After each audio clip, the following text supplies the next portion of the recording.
second. Just keep on going. The second try. The first one was a bit rusty, I should say, because I had a different plan in my head than what came out. I was planning on a kind of an unearthing darkness, what I call these videos on my channel, where I go to records without knowing what the records are and having the other person talk about those records more than me. But I don't think that was very obvious for both parties. So it kind of developed into this natural conversation that we are going to keep for the second one, maybe the third one. So who knows? Who knows? The underlying thought about the Unearthing Darkness videos is that it's basically an unboxing. Why I do these videos or those videos is because most of the time the comments I get is you show records that are already sold out or that are unfindable, and it's kind of stupid in that way. But when you do it, when they come in, there is a chance that some of these records are still available. So that's the intention behind those. Yeah, I had a good time last time, so I thought, why not continue it? For those who haven't seen the last one, this is Sju. Sju is the label boss proprietor of Babylon Doom Cult Records from Belgium, Antwerp. Yeah, Antwerp. I just live in Zwijndrecht right now, but it's very near to Antwerp. In the border. Yeah. All right. On the other side of the river, though. Oh yeah, okay. I'm not too familiar with the geography of that city. I know the center, but I don't know the what's around that. Yeah, the other thing is I have a mic, so I hope it will be a bit better. Last time was kind of shitty. It was the first time I really noticed that that my voice was cutting out the entire time. So the Wi-Fi and the mic should be up to date. We'll see. Yeah, I put the name Grondwerk on it. Yeah, I saw. There was a name I had in my head. Yeah, I don't know if it explains itself. We have a Dutch term. It's called Grondwerk, which is the basis or. No. When you start. I didn't have it. I didn't get the joke. Yeah, so it's not self-explanatory. I was thinking maybe that, or maybe we could. I don't know. It could evolve into the Babylon Doom Cult podcast, but I'm not sure the level of that. No idea. No. Maybe we should just call it Grondwerk for now. Grondwerk. It's mysterious for all people who are not located in Belgium. Yeah, maybe that's true. Maybe that's true. And do it in Dutch, so that's very mysterious. Yeah. Okay. No. No, Grondwerk misschien. Yeah. Maybe a bit better. Or we think of a new name every week. Every week, yeah. As if we have time. We are going to do. We chose 2 records last time that we're going to talk about a bit more in depth than just show the covers or show the records. And then some what we're listening to, just talk about music. The record I chose was, and we don't have to start with this, but since we talked about Ulver last time, and my lack of knowledge on that band was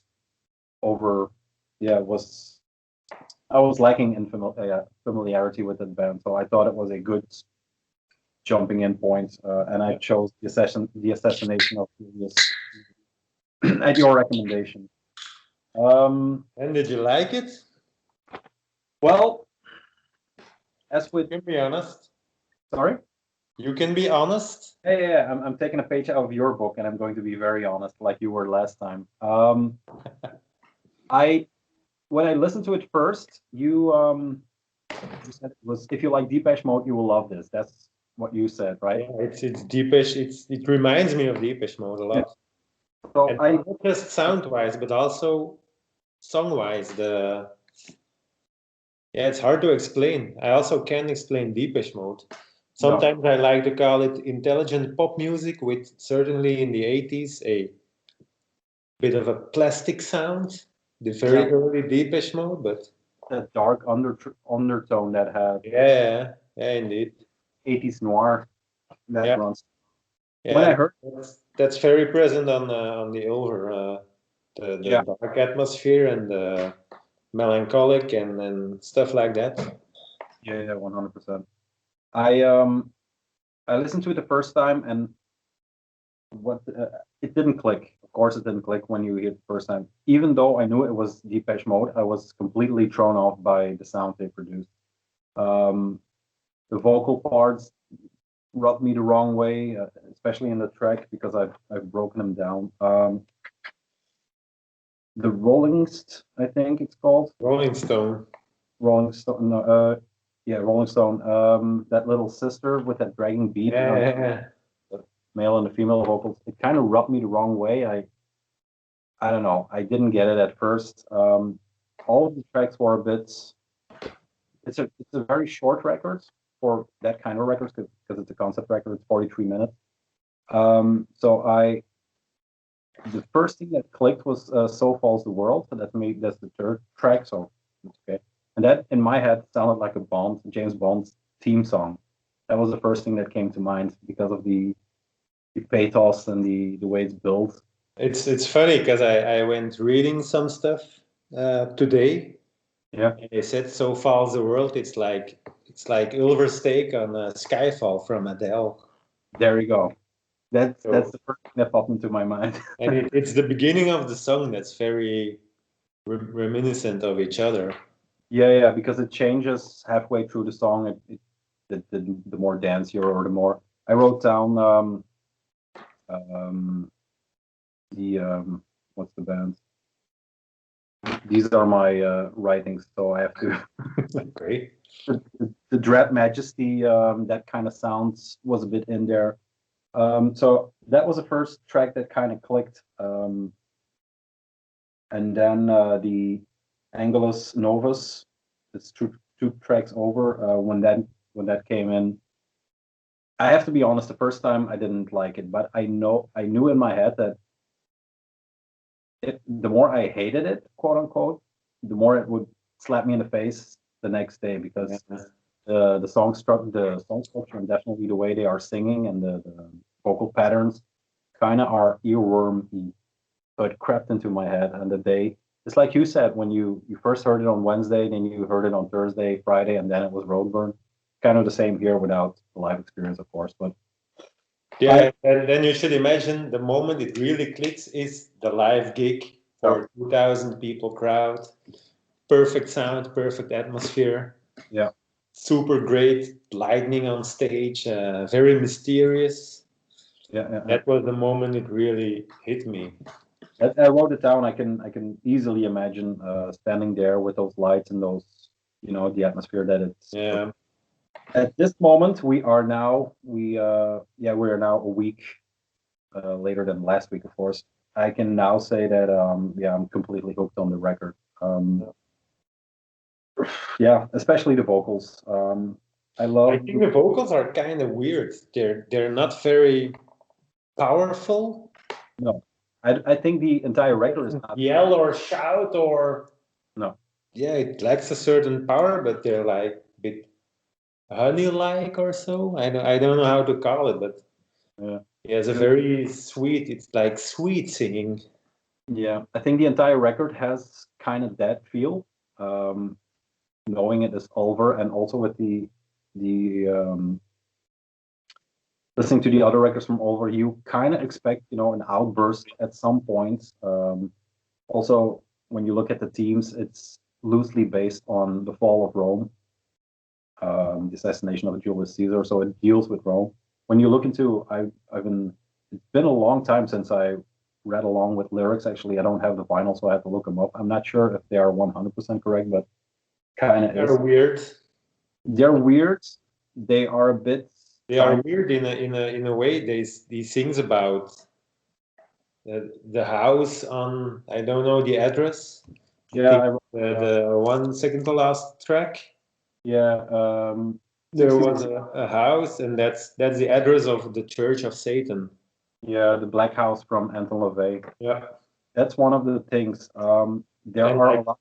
like There, Lady Diana, yeah, he's Lady also. Di in the first track. It's really it's a weird theme for a.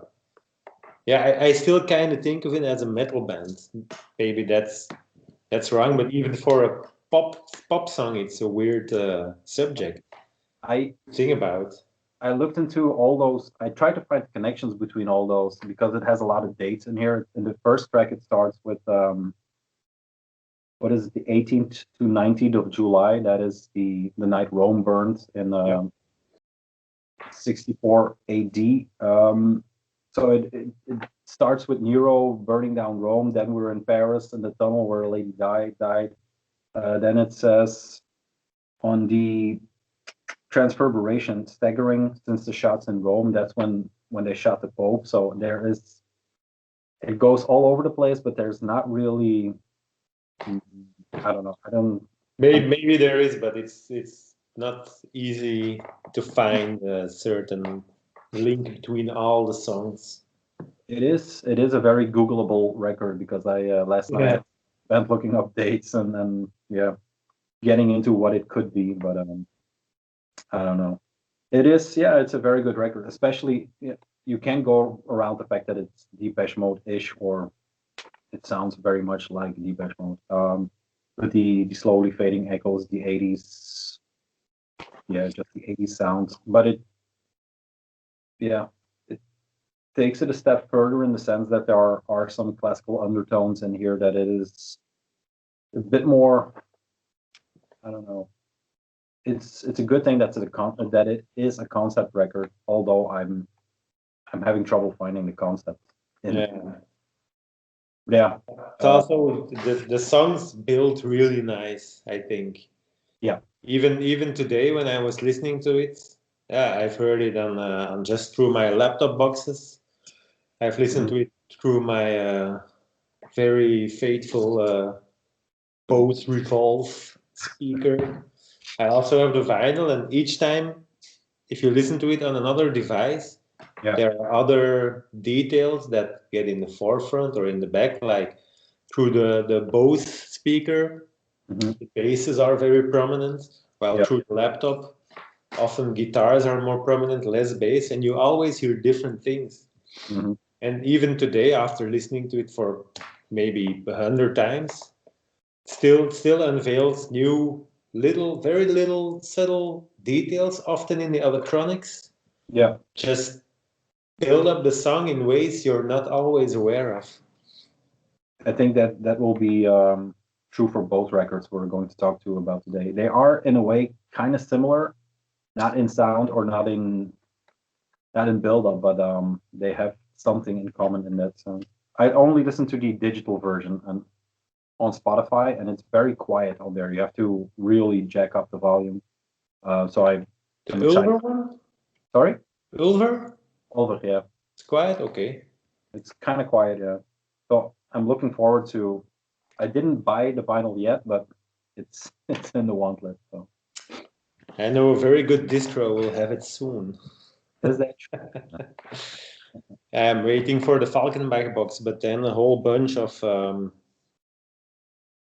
it's like the House of Mythology and Prophecy records, but also Kunsthal, who do all the Paysage d'Hiver records.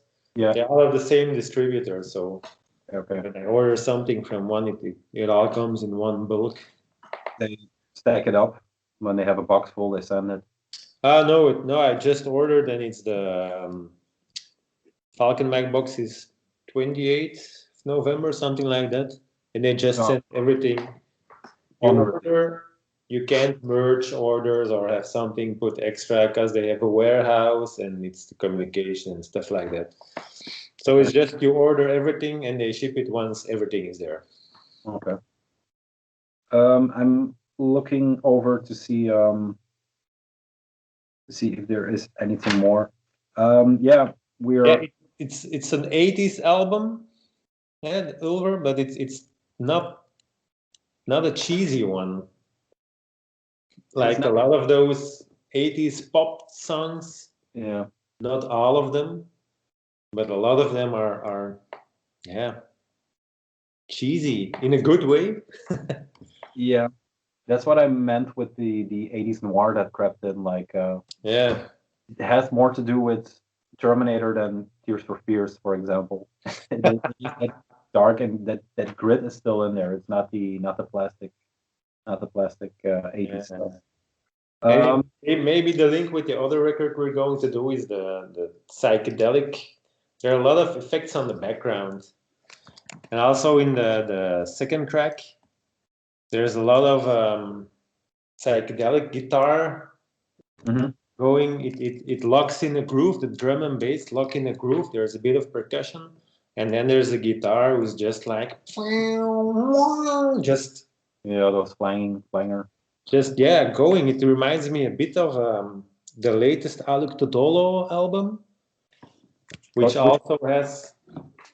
Sorry, What's the cover of the Alok Todolo? it's just black. It's voix, Voix, French word for voice. I don't think I heard that one. Voix, and it's just written very thin letters and very high letters. Okay, And going it's to have to write a bit. there you have a more nervous bass and drum who puts the bottom, but the guitars there are also very spacious, and the guitars are not very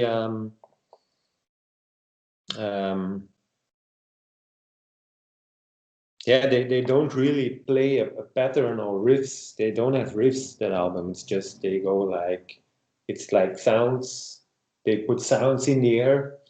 More of an ambient feel than a riff, for example. Certainly for the guitar, yeah. All right. But drum and bass put down a solid, solid, but bit of a nerves. Alec Totola is a bit of a nervous band, I feel. Yeah, I saw them twice, I think, and once they played in front of Sun, which was it's not a strange combination, but it was kind of I love the band. I have some of their records, but they never 100% clicked. Maybe because of this, I have to put in some work or just listen to it more. That's the case for 99% of the records. Yeah. Their music takes time because it's very kind of abstract and very long tracks. Like the album Occult Rock, it's 80 minutes, I think, something like that. And it's it's not easily digestible. Been some time since I thought about that band. I'm not sure. This one, right? That's the latest one. That's four. Yeah. Going to pull them out, and this is Occult Rock. Yeah. With on the cover. Going to pull them out. What do you see on the cover of Occult Rock? A mountain. An occult rock. I have a drum over there. I can do that. Yeah. Nice. Yeah. So yeah. Sorry, I'll look to Dolo. The last track on the record, the Coming Home, is one of the weirdest tracks on the record in the sense that it kind of changes entirely. Yeah. You already mentioned another one which does it as well. The second one. The second one is. Second one starts like, or the I don't know which one. There's one track which starts rather slowly and then just the drums start rattling and goes faster and faster, and then it becomes like a dance track. Yeah, it's probably. I'm bad at titles, and I listen to it as a. So Falls the World is a slow starter, and then it has that dance beat at the second. I think it's the Bombs track. The Coming Home reminded me of Leonard Cohen, the tracks he did for True Detective. Yeah. It has that same. Never mind. Vocal pattern, or it's kind of a weird track to end the. It's not a bad track, but it's a weird track to end the record. Yeah. Yeah, and there's some saxophone thrown into it, but yeah, it's a good closer to the record. I was listening to Spotify, so it just kept going, and I was doing something. I was at work, so I didn't notice the record stopped playing. So I played another track of the new album, Hour of the Wolf, which was just perfect. It just melded perfectly with the record. And then it played Je Entrans Imperium from Emperor, and then I knew, oh yeah, it's done. we left the record. Yeah, the Hour of the Wolf track, I was completely thrown off because it has a line that goes vampire. There's a vampire at the door, and I was like, I only listened to the new one, to the new album once, maybe twice. Okay. Just to decide if I wanted to buy it and to buy the record and then discover it. Yeah. I think I will. Right. I remember a bit more, a bit less dark. And I don't know if it's correct, but that's what I remember of it. First listen, I think so. I was completely thrown off because I was thinking like Julius Caesar, Colossus, Empire at the door. I was like, come on. So I completely lost track, but yeah. So, and do you have a favorite track of Assassination? Do I have a favorite track? I think So Falls the World, in the sense that when he sings "When Rome Falls," that track that gives me goosebumps. It's the Angelus Novus, I think, is my favorite track. I'm not sure. It's hard to get one track out of a record that is clearly made to be listened to. That's my favorite. The Angelus Novus? Angelus Novus, yeah. I think it's that because it has the violins and the cellos and. I read it's fake strings. Yeah, probably. But still, it sounds pretty good to me, and it's to me it's the darkest song of the album. Don't really know why. Okay, you don't know why? Yeah, I don't. It hits me on another level than the rest. Yeah. And I can't explain why. And I don't know if it's the lyrics, because I don't always get the lyrics, but I've through the ages I've noticed that sometimes a song hits me and I don't know why, and then 10 years later suddenly I understand the lyrics, and when I look back I totally understand why it hit me. I just can't explain it yet. It's just the last piece of the puzzle that was missing, I guess. And then to see the full picture.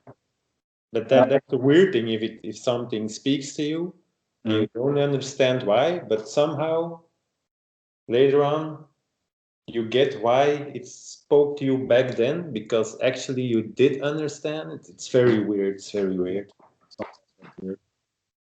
I think it's weird in the sense that sometimes the record you immediately write off is the one that 3 years later, then all of a sudden it clicks. Or maybe like this one, at first listen you say, no, it's definitely not for me. And then 2 days later you're humming the tracks just because it's completely in your head. I think the Angelus Novus track, why we like it most, it starts very dungeon synth, because it's the most dark track on here. Just the fact that we listen to all this dark music, you kind of naturally progress into that sound. I don't know. It also has a weird. The vocal lines are never. It's not. The songs aren't like other pop songs. Like verse, chorus, verse, chorus, something like that. Mm-hmm. And also the vocal lines are always different. They are never. It never. I don't know if he never sings the same vocal line twice, but. Do you mean in this track or on the entire album? On the entire album.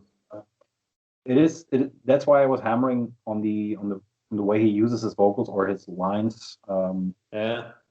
There's something there that is. I think it will be more clear once I hear the full version on vinyl. I don't know. I think Spotify lacks a bit of.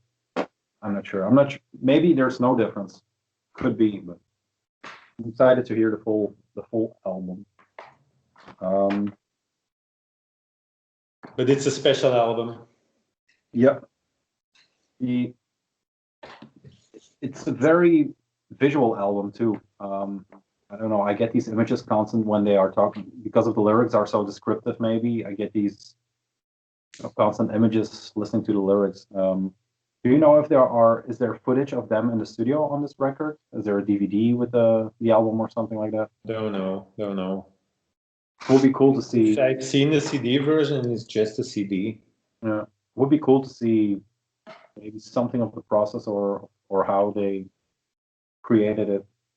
Yeah, I saw there are only like 4 members actually, and like 9 guest musicians. Yeah. So I don't know into which extent he wrote Garam. He's the only constant member. To which extent he wrote all the music. And then I can imagine that someone who comes in and does percussion or electronics, or saxophone, they add something to the songs. Maybe just some painting of the wall in the background. Maybe it's an album on which the details in the background have a lot of value. So yeah, that's hard to tell what's songwriting and what's arrangements. In a sense, I think there is more. Yeah, what is the difference? If there are musicians doing their thing on a track he did, it's pretty awesome that it's seamless. There's nothing apart from the saxophone maybe in the last track that it still gels with the song, but it's something that pulls you out a bit maybe. But it's all very, like you say, it flows nicely. It's that jelly, honey, I don't know, that layer over it. So, yeah, really great record and a perfect recommendation to start off with. Now I have to listen to all the Ulver records. You can skip a few. I listened to the Sun Split once through, but I have to do it again. Yeah. Yeah, I think that was everything I had. Yeah. Yeah, I didn't take the vinyl. It's upstairs. I only have a part of my collection here. Okay. And the vinyl is upstairs, so I can't show it. But it looks like a great package. Pretty sure it will. It's a double LP, I guess. No, single LP. Okay. Single LP, I think, is just a jacket and a printed inner sleeve, and that's it. It could be an insert. Once again, I was already thinking in my head nice gatefold with the extended artwork or something like that. Yeah. So yeah, that's over. The second one is a record we talked about too at the end, and it's called Reverorum ib Malacht. Yeah. Malacht. It's I thought Malacht with a T. Yeah. It's definitely the weirdest cover for this year, I think. You consider it a black metal record. We have to talk about it. Don't know what to consider it. For me, it's not black metal. No. It's more. We're on the same. The previous album, when it came out, I posted something on Facebook like, "Whoa, this is a great death metal album," and people were like, "It's death metal? No, it's black metal." But to me, it's more death metal than black metal. Okay. But death metal in the vein of like Irkalian Oracle, or maybe some Portal, stuff like that. The dark death metal. It has nothing to do with like Cannibal Corpse or so. I know. It's more of that nightmarish black. Yeah, nightmarish is a very good word for this record. Once again, I listened to the digital version, and I heard 1 or 2 tracks because Bandcamp has this recommendation system that when you put stuff in your want list, and my want, let's say 75% or 60% black metal, and then it said if you like this, you will like this, and then that cover came up, and I was like, I probably won't because one of the weird songs I've seen this year. When I listened to it, same as with the Ulver, but maybe times 1,000, I didn't know what to do with it. It is such a strange record that it is so dense, it is impenetrable at first listen. Yeah, definitely.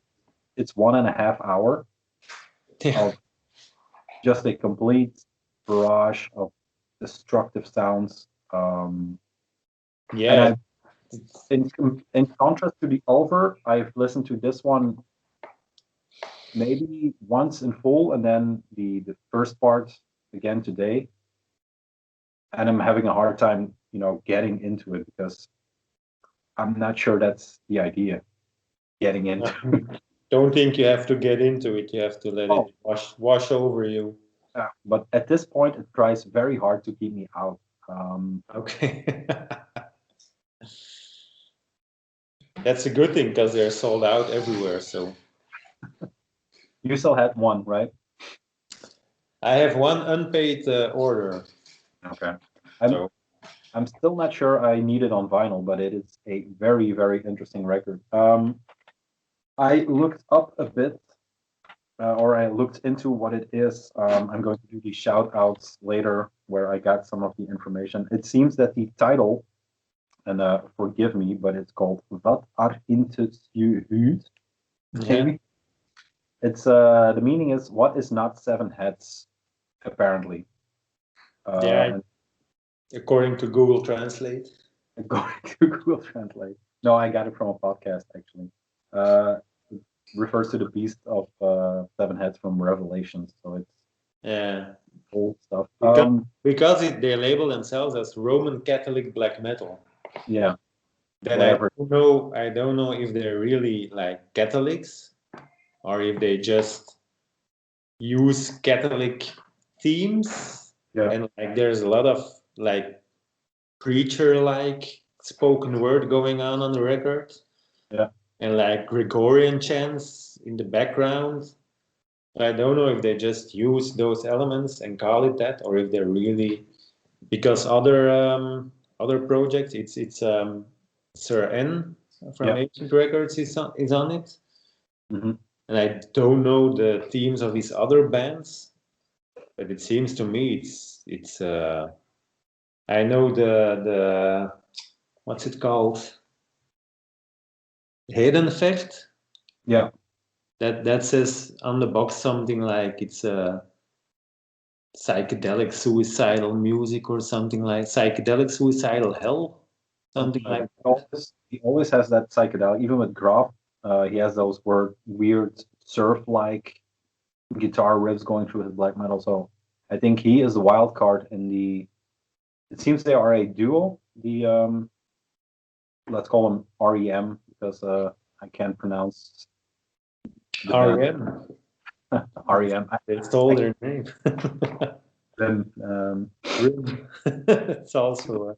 I think he's a wild card in that, in the sense that the podcast I had some of the info called, where did I write it down? Terminus, extreme metal podcast or something. It's just two dudes like us who go in depth on the record, and it seems that they use the Roman Catholic black metal, or what was it?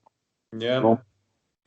It seems that they started as some sort of satanic belief system, and then through the albums it kind of changed. They evolved into what they are now. Do you know any of the other albums by them, or have you heard some of the previous one? It's been a while since I listened to it. Yeah.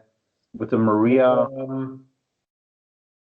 I'd say if you take this album and take off the soundscapes and put it in like one vinyl album, one LP instead of a double one, and maybe a bit less psychedelic in the soundscapes and a bit more song based, a bit more just black metal also, and the riffs are a bit more on the forefront. Yeah, not like here.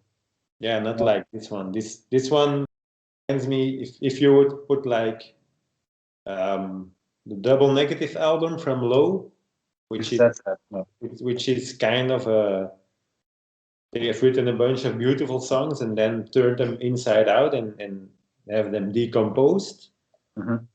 Maybe this is the decomposed version of the previous one. There's something to that. That would make sense, I think. That makes sense.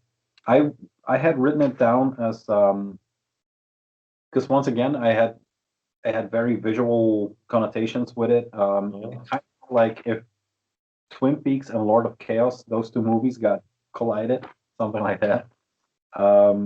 With some body horror thrown in because there are. You said you hear some preacher talking. I hear weird backwards talking passages. It's in Swedish, I think. I think so, yeah. So there's no reference as to what they're talking about, what the record is about, and like I said, it is not. It has hints of industrial, but it's not industrial black metal. It is. No. They have kind of an industrial sound, but way buried in the back of the track. There is something. Yeah, some tracks they have like the drumming going on, a lot of kick drum. I think the kick drum is the most noticeable instrument on the whole record. Yeah, it's sometimes it's almost like a motorcycle sometimes. I think in the first track or the second track, there is just his double kicks are the sound is just like a motorcycle is stalling. Yeah, it goes super fast at one point in the first track. But it's like, and then the kick drum is a bit emphasized. Yeah. But the whole drum is on some tracks, like the very long one.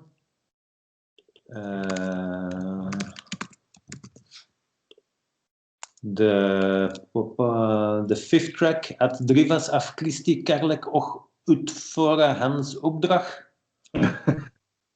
Yep. It starts out with like beasts, distorted beast just shouting randomly. Yeah, that guttural but very Yeah. on it. Yeah. But then at a certain point it keeps on going, and a lot of layers of psychedelic sounds and noise and choirs and all blended in one thick layer of sound. And then beneath that is just a drum like going and going and going. Yeah. There's also I saw on the Facebook page of Ruby's Obex, which is the American label who did this release. They posted like drum recordings in the studio. Okay, that's interesting. I always have a weak spot for drummers, and this is just insane. It's they put lasers in the studio and lightning and such, and a lot of fog. Yeah. So sometimes you can see a silhouette, but you can't see who it is. Sometimes it's filmed from the side, but you it's up to here, and you can only see his hands move. But the sound of that clip it's really insane. If I think about it, I'll put it in the liner notes beneath. Yeah, I'll send it. It's once again, I listened to it digitally, and the sound here, it's not silent, but it dips in sounds. I don't know if you noticed it if it's the sound is very very dynamic and within the same song. It varies a lot. And in some parts, it's almost like a jump scare in a horror movie that they demolishing the sound, like the beast, like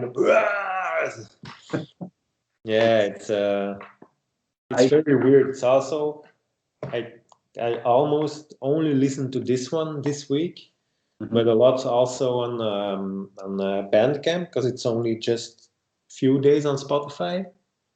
Their whole discography is on Spotify now. Yeah. I don't think I put it out on vinyl yet because I'm probably the only one in the house who likes it. Oh yeah, I can imagine that it's not. Yeah, it's not a record you put on while making spaghetti or I don't know. I did during the dishes earlier today.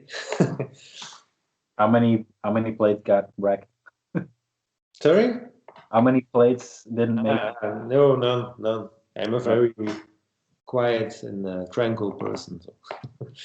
No, but just with my headphones, and then yeah, especially the first track is such a it's a raging track, but maybe the soundscapes, because some songs are just soundscapes Yeah. of 5 to 8 minutes even.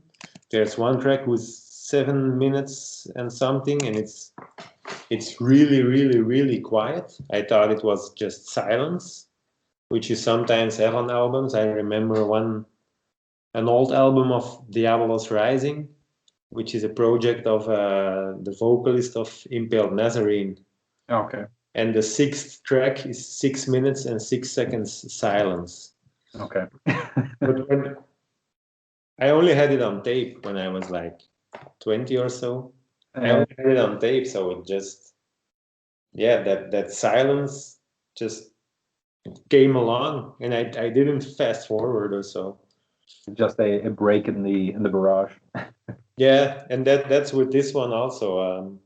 There is sound, but it's really silent somewhere in the background, and just some screeching something. Yeah. But the whole album from start to finish is one big psychedelic trip.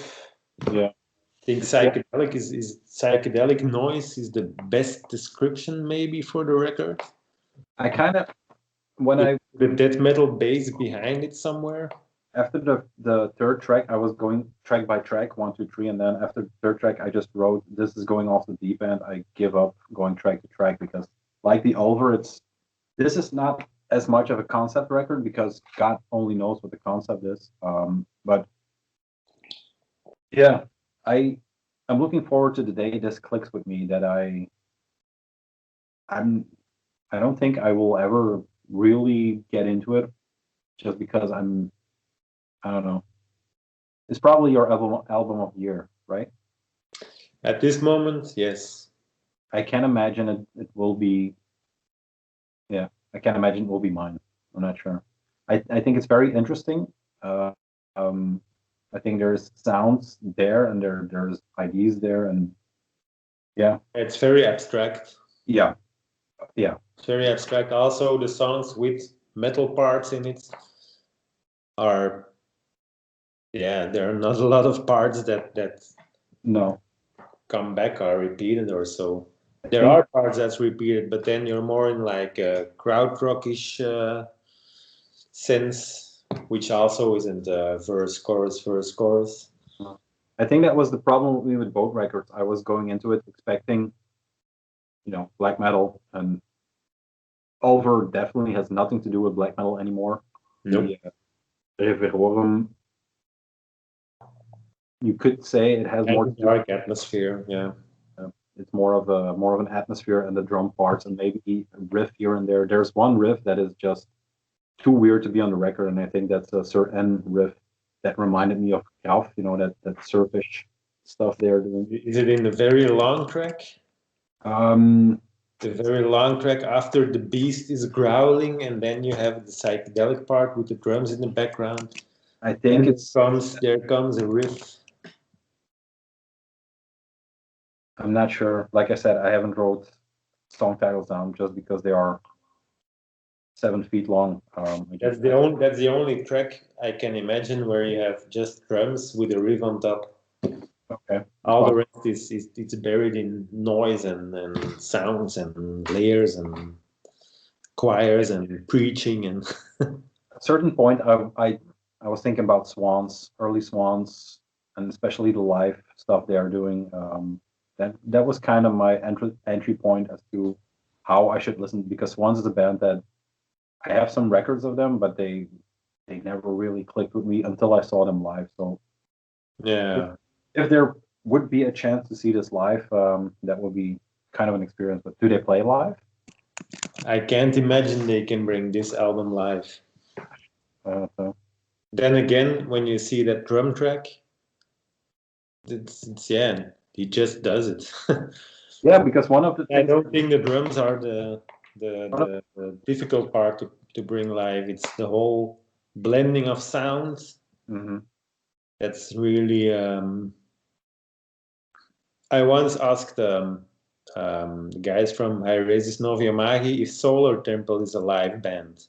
Mhm. They said we've discussed it, but we can't bring this sound to a live stage, and I think it's the same for this one. You can't. I think it's very forged in the studio behind the deck, mixing everything. Also, the volume drop and getting louder. Yeah, I can't imagine how you can do that. No idea. The last thing it reminded me of was and especially in the vocal stuff he is doing, or someone is doing, the preacher or whoever it is. The Julian Cope track on Y2 by Sun Yeah, has that drone. It has that build up. So that was, I think, Swans, bit of black metal, and then, you know, if you think Black One by Sun is a black metal record, then you can say that this is a black metal record. But it's so far from their starting point that it's, I don't know, to call it experimental. maybe it has some similarities to Black One. Never thought of it like that. It definitely has some references to Coil. Yeah, For me, that low album, Double Negative. yeah. There's one track where there are even hip hop beats, which are kind of buried in the back. But Those I haven't spotted. yeah, it's really short. It's like 40 seconds, but it's really like. On the first or the second half of the record? Huh? Are they on the second half of the record? Do you know? I think it's one of on the first half. Okay. I would have to look for it because Yeah. Okay. Yeah. then it's like a bit of when the songs decompose. Sometimes it reminds me of Nine Inch Nails. We have the track Closer. Yeah. And in the end, it's also like you feel like someone is going to die, and he's decomposing, and his thoughts are going everywhere, and it's like a nightmare capturing him. Yeah. And then And sounds build on top of each other and on top of each other, and that's the effect I also have here. Yeah, there is something to that. It's a very dense record. Yeah. Yeah.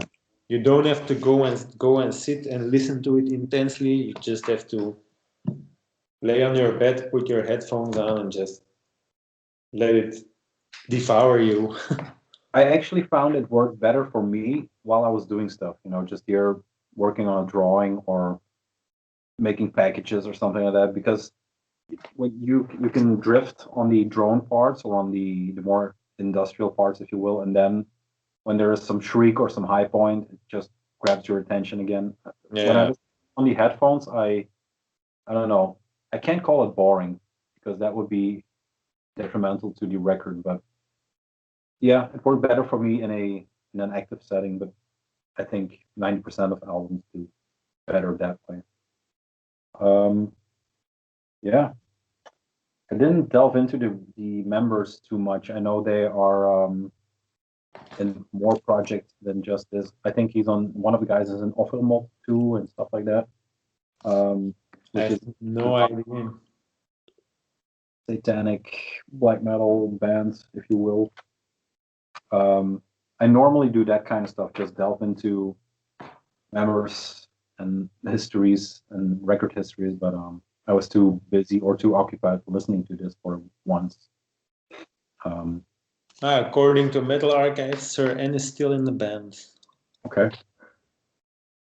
It listed 3 members. I think I looked at Discogs maybe just to see their discography, and it listed 3 members, and one of them was that guy. Let me check.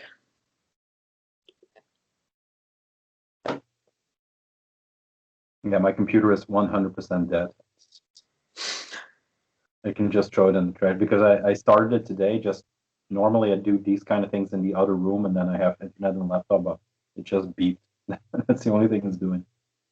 That's bad. Yeah. Yeah, 3 members indeed. On Metal Archives, you have a lot. You have 1, 2, 3, 4 members unknown. Yeah. And then you have Carl Hieronymus Emil Lundin, 2004 to now.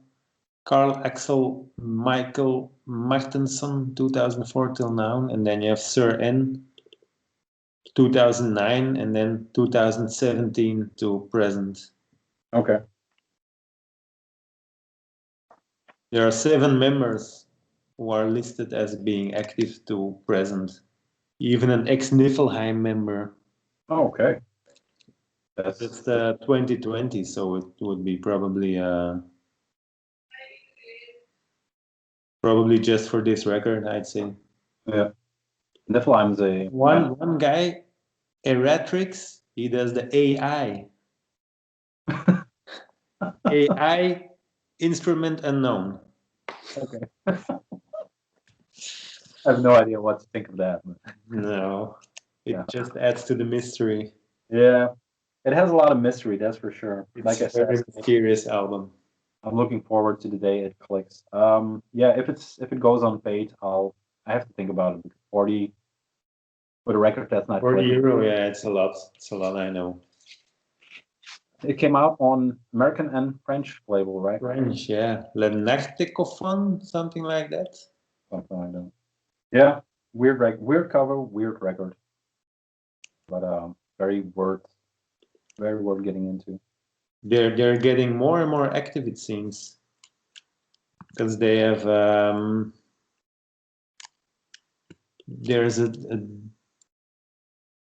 they have done some. There's already a new one, November 10th. There's a new record listed on Metal Archives, digital only. Complete album? Yeah, the first 6 tracks are just 1, 2, 3, 4, 5, 6. And then you have 1 remixed 2005, 2 remixed 2005, 1, 2, 3, 4, 5 tracks remixed 2005. Okay. And on Spotify, you also have the, what's it called again? Urchaos is the Master 2019, but that one has been re-released last year, I think. Yeah, I saw that. And all their works are on Spotify only just since this week, I think. As of this week, because this one got uploaded first, and then when I checked I found this record, and when I checked again, it was just like the previous one was already on Spotify, and De Mysteriis Dom Christi as well. But now I see Metal Archive says that the 3 albums called De Mysteriis Dom Christi are 3 different albums. Weird. Yeah. It just gets weirder the more you look into it. And you have on Spotify, you have De Mysteriis Dom Christi, and then the same title tape and the same title vinyl. And it has, yeah, the normal version has 11 tracks, just with Roman numbering 1 to 11. Yeah. The tape has 2 tracks, 30 minutes, both around 30 minutes, and then the vinyl has 2 tracks with all different titles. 2 times around 20 minutes. Okay. Yeah, so, there's a lot of music to get into. I know what to do the coming weeks. Yeah. A lot of music from the Rimmers.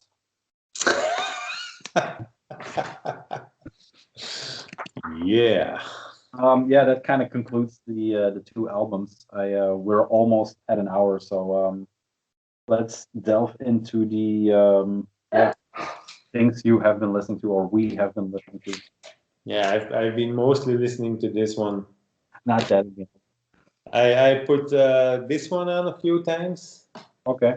During dinner, Laster, Ons Vrije Fatum, their second full length. They're the ones with the masks, right? The white mask. The band. Yeah. Yeah. They're the one with the homemade. I think it's papier mâché. Yes. Paper mache. But this one, I sometimes I put it on for breakfast when we were just eating here with my girlfriend or fiance and her 2 children who are 6 and 9 years old. Okay. The 9-year-old was just kind of dancing along earlier this week. Okay. So the tech obscure dance music which they give themselves may just be very accurate. Well, that it kind of makes me want to check it out again, because that may be another band that I put in the strictly black metal category and have listened to wrong. Yeah, it's not. It has just plain black metal parts, like on the last track, Er wordt op mij gewacht. Mhm. There's the furious black metal riff, but the guitars sound so. Yeah, they sound nice. Okay.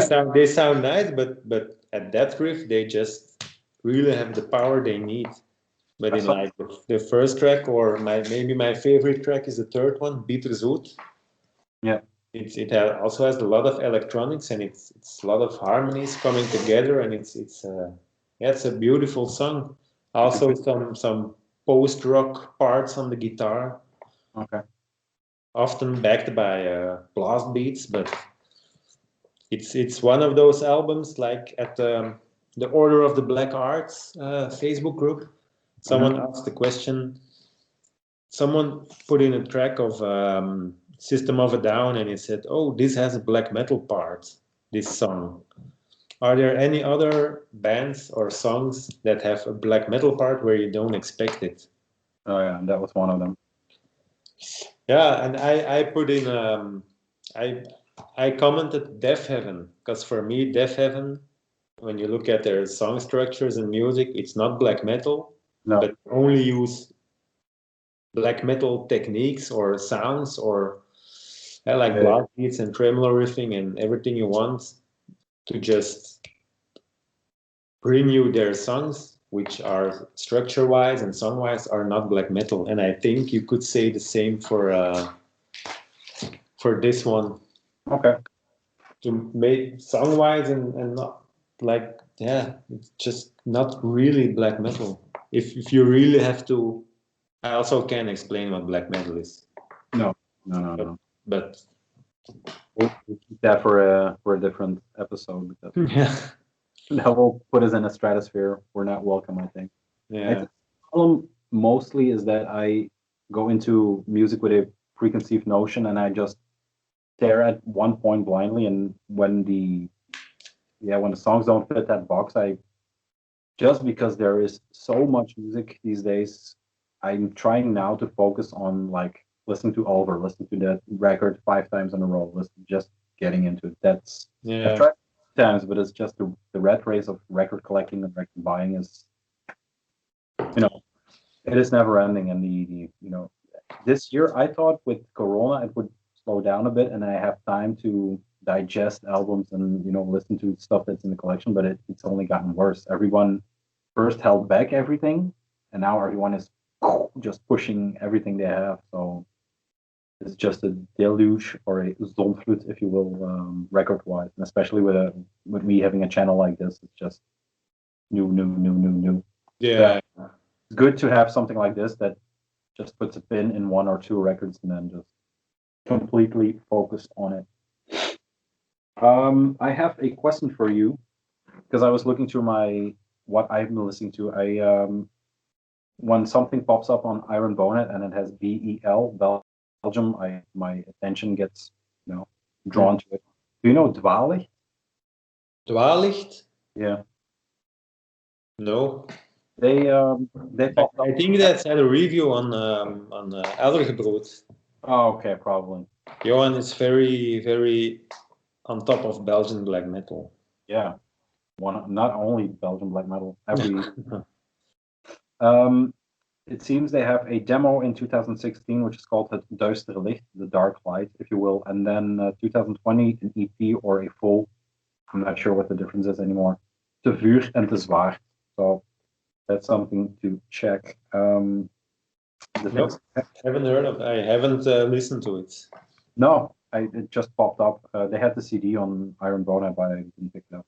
I've been listening to Imperial Grace, the Bestowment tape. Yeah, and that's on quite heavy rotation. It is. I did a video after we talked about just the records, and I think I described it as a very simple kind of music, very just a few riffs, and they built a huge track around those riffs, but Yeah, memorable. it has like an intro, a big part, another big part, outro. That's it, I think. Yeah, But it's a bit like the Reverorum with Malacht. It's like layers on layers of sounds, just keep, growing. That's where the crowd rock part gets in. Or yeah, like ambient drone, the music changes when you listen to it. You don't hear it changing, but when you skip through a track, it's definitely. like you hear, oh, it's here, it's here, it's here, it's here, it's here. Yeah. And that's also a track like that. It just changes so slowly, and Mhm. it builds so slowly. You don't notice it changing. That's a And good thing. then it's done, and you're like, whoa, what was this? And that's one I hope they do live. If they could manage to somehow translate it to a live experience. Yeah, No. I wouldn't put my money on it, but let's hope. Yeah, let's hope. I have three more records, two that I can show, and then one that is just digital. The Wagner Odegaard, you know him, of Brugmansia, that guy. He's also Vulcanas. Yeah. He has a new full length, it seems. It's called Om Cosmos och de 12 Jekten, Yeah. something like that. It is the I saw it. I know a lot of people are waiting for it, so I contacted him to get copies. okay. Did they reply?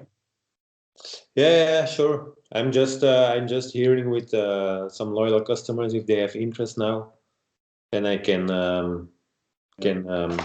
order check? the correct amount of copies. Can you check if they have that last Bonau also? Because it's from the same camp. It's nearly impossible to find. I know New Era was going to have copies, but either it sold out way too fast or it never came in. So What's it called? yeah, I knew that question was coming, but we'll talk after. No, Brugmansia. Yeah. Wagner Odegaard, Om Cosmos, that one, that's the new one. Like, Kernilla Pacta. Uh, Then you have that Iaitun. I don't think Bonau is on Brugmansia, but it's out of the same. I don't know if he releases it, but it's closely connected in some way. You know, I just can get stuff from Brugmansia, that guy himself. So it's like Tomhit, Dukpa, Wagner Odegaard, Vulcanas, that Iaitun, and the Carnilla Pacta. That's it. Record with a blue logo on it. Which one? There's a white record, just a white sleeve, and then it has a blue text logo on it. I just have a list text. Okay.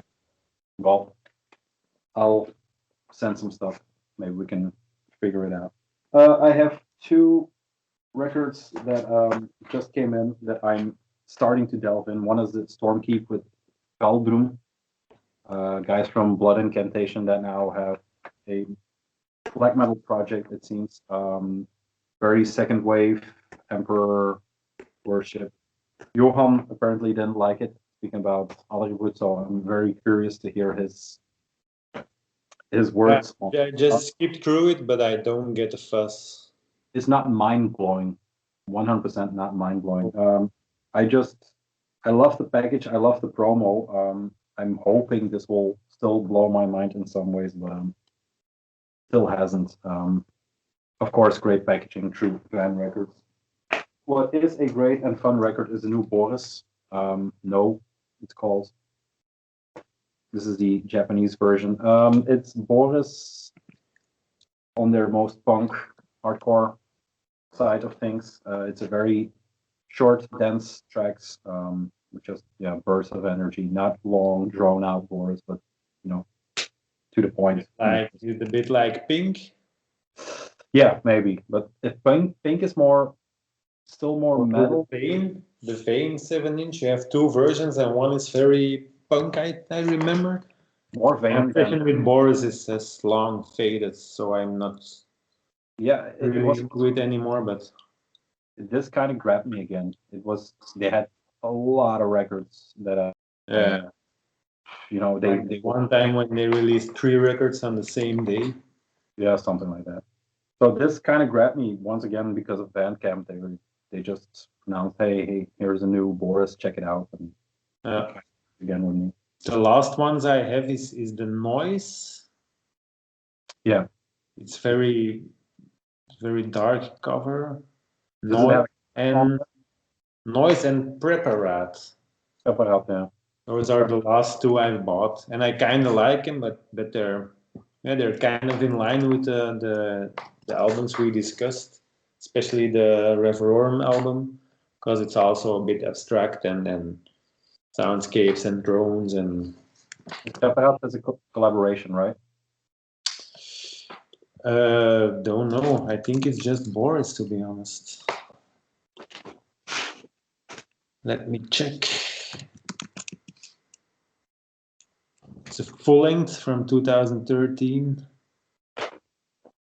Lineup. It's just Boris. Okay. I was thinking it was one of those collaborations. I have Noise. This one with the cat on it. Haven't heard it as well. It's a good record, but like you said, it was kind of a lot in a period.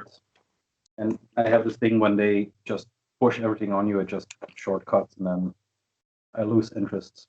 Yeah, it just wasn't really interesting anymore. For me, like new album and Attention Please, and I think was it Heavy Rocks? But then Heavy Rocks, the purple one, were all released on the same day. Yeah, that's true. But they never really clicked with me. Mm. For me, Smile Live. Yeah, that's my favorite one. Yeah. I give it a try. It's more compact, more dense. A new one.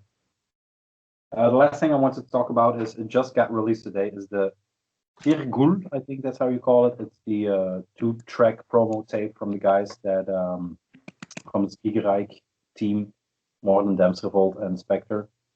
It seems they have a follow-up to Blood Incantation. It's called Promo 2020. It's just 2 tracks, mid-paced, bass-heavy, synth-heavy, black metal. Yeah. I'm not sure if it's going to be a full-length or an EP, but the track sound okay. It's not mind-blowing. They're pretty good tracks. The second track especially goes into a bit of a heavier or a faster tempo, and then it has the only thing on the second track is it has a break somewhere in the middle of the track, and then I expected this explosion, and there was no explosion. What's it called? The band. Yeah, Tirgul, Tirgul, and it's on Bandcamp with promo 2020. Yeah, black with something yellow. I think a yellow logo. Yeah. That was just came in. I was waiting to get my car or get work car fixed, and it popped up. And it's the first release of Spiegelreich Productions. According to Bandcamp. On Bandcamp, it's the first one, yeah. According to Metal Archive, sorry. Oh, okay. I don't think so because they did the previous Blood Incantation. I think they have a Warden release. Blood Tyrant. Sorry? You mean Blood Tyrant? What did I say? Blood Incantation. Blood Tyrant, yes. Yes. Yeah, and Warden indeed. Is it Dutch? Yeah, it's Dutch. Spectre, the one who is also helping in Bunche. Yeah. And Morden is the one who does Harp and Dam's Revolt and okay. The last thing I want to is it the Dam's Revolt from the split with probably Knipa Hallen? Yeah. Great guy. Really great guy. Last thing I wanted to ask you is because you sent me a photo asking, do you like these records? The Prava Collective. Is that something we should keep for next time? Because I tried to listen to it, but they are not on Bandcamp or digitally. So they are now. They were released yesterday. Yeah. But They are. I know they're online now because I've seen people post them on Facebook. But I haven't listened to them myself because they're all. Yeah, you need at least a week for each record to digest, in my opinion. I have some of the older ones, like the Wauwach. I'm blanking completely.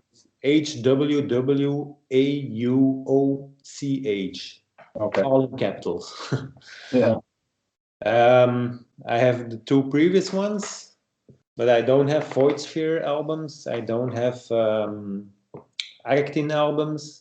Because when I put it on, it's like, okay, I like what I hear, but it, for me at the moment it doesn't reach the level of Dark Space or something like that. So I just, with the few time I have, the sparse time, I just prefer to listen to Dark Space instead of these ones, or that Boreal album I showed first episode. That also has a bit of those space black metal elements, which I like. But now I hear the new Void Sphere is pretty good, so who knows? And also the green one is most appealing to me, without even hearing. Yeah, there's a black with Pharmakeia. I think so. Yeah, I haven't listened to any of them. I know Pharmakeia is like, I put it in the same corner as like Scape. Okay. The really dense soundscape black metal without structure. Am I wrong to say that that their start was at Fallen Empire? Were those the bands kind of released their first stuff on that label, right? Or no? I don't know. I think it's Amor Fati all the way through. All the way through, okay. Because I think Fallen Empire was already down and out when they 2017. Okay. Other versions. Kind of seems that I know that. The first final of Void Sphere was Fallen Empire. Okay. And Amor Fati did the European version. Okay, I'm not completely off base. It's one of those things that, like, now they release like 5 or 6 albums. Like you say, you need a week to. It's just knowing that if you want to get into it and you want to buy the records, it's 100 euros on the table to get them all. Just it's just too much. But you're not the one who recommended. I can recommend the first Mar album, and it's also a bit similar to it's like a structured version of Reverorum. The second one I listened to earlier this week of Mar, and it was more like a Death Doom album. I think which isn't my cup of tea. I think I have a tape from them. I'm not sure. Really not. Yeah, that kind of rounds it off, unless you have one more, or you're just completely into RIM. Yeah. I put one more record on during breakfast, I remember. It's I get a little light. Yeah, it's Arcanum, but it's not the latest one. It's Armageddon, sorry. The On Spiritism. Is it good? Yeah, it's very good. It's very good.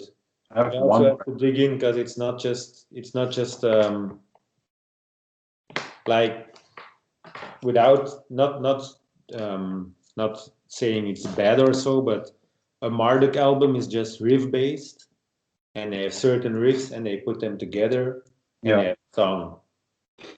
And this one is really also like great songs, just with head and a tail and a body, and it's more than it's not very hard or aggressive, but it's really good. It's really good.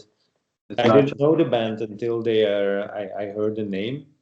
But like, Armageddon is for, if you read the name Armageddon, for me it doesn't trigger to I have to listen to that. Yeah. I think I have one record, the one where he is just on the cover, the black with him in the white. So I got it from you, I think. It's the really raw one. One of his first albums is really raw, and after that, I think it's the Final War Approaching. It's like has a lot of rock and roll in it. This one is very It sounds nice. It's not raw or aggressive, but it's really good. And then the latest one, the Svindeldiep Attestop, that will be the number 2 on my year list, Okay. I think. I And was the last track of that one is probably the best track of the year, together with Bonnehuset, the first one of Reverorum, okay. and maybe Empyrean Grace. Yeah, I would have to check which other albums have been released this year, because I'm very bad at digging my memory and that one. We can do an episode just talking about our end of year stuff. Sure. The only thing I want to shout out again is the Terminus Extreme Metal podcast, which is just and the last episode they did on Carved Crow, they choose like 3 records and then just go in deep, and they actually talk about music instead of just Yeah. I don't know. Didn't they do something about Meslamtea as well? It's possible. I haven't gone through it because it's very long. We are about an hour 15 in now. They have like 3-hour podcasts just talking about stuff. Great to listen to. For the next episode, maybe as a teaser or a cliffhanger for next one, I was thinking we would. I don't know how we're going to tackle it or how we're going to do it, but a love that we both have for a certain Finnish band. No. About Yeah, Circle. Yeah, Circle. I think that would be a cool episode. Maybe I'm not sure if we can pull it off in a week, but yeah, we'll talk how we're going to do it. Because speaking about this, And I have the most records of.